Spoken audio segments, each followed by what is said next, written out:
Danas vrlo malo ima tih projekata koji se nažalost rade na osnovu ozbiljnih studija, pa nam se to često dešava. Imamo i najave nekih projekata, velikih projekata hidroelektrana i ja se plašim da te studije koje nisu urađene recimo uz podršku međunarodnih institucija, jer kada one rade te studije, znači kada se ti projekti grade uz podršku recimo Europske unije ili Svjetske banke, onda one angažuju konsultante, nezavisne konsultante koji rade zaista kredibilne studije. Međutim, kod nas to recimo naručuje državna elektroprivreda, a ona ima jak motiv i interes da gradi takve hidroelektrane, kao na primjer na Komarnici ili Pivi, koje se usto nalaze ili u nacionalnim parkovima ili u neposrednoj blizini tih parkova.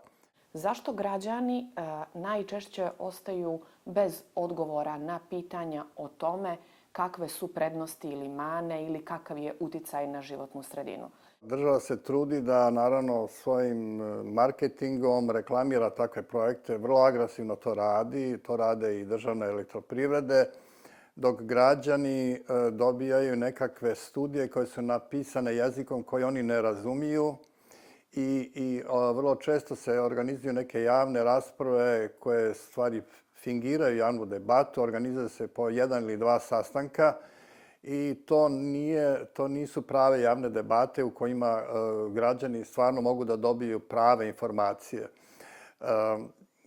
Da nije civilnog sektora, da nije nezavisnih medija koji donekle neutralizuju takve agresivne marketinške kampanje od strane države, vlasti države ili elektroprivrede, građani ne bi danas stvarno ništa znali o negativnim aspektima takvih projekata.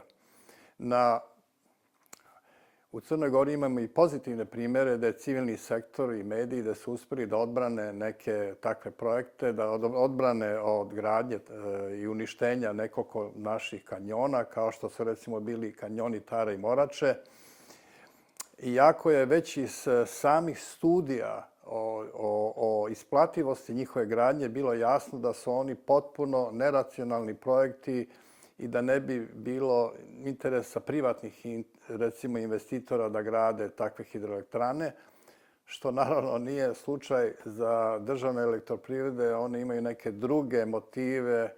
Često su ti motivi vezani uz korupciju. Naime, gradnja skupih projekata koji dugo traju vrlo često su zgodne za ugradnju čelnika takvih kompanija i tako da su to ti motivi koji stvari guraju gradnju takvih projekata.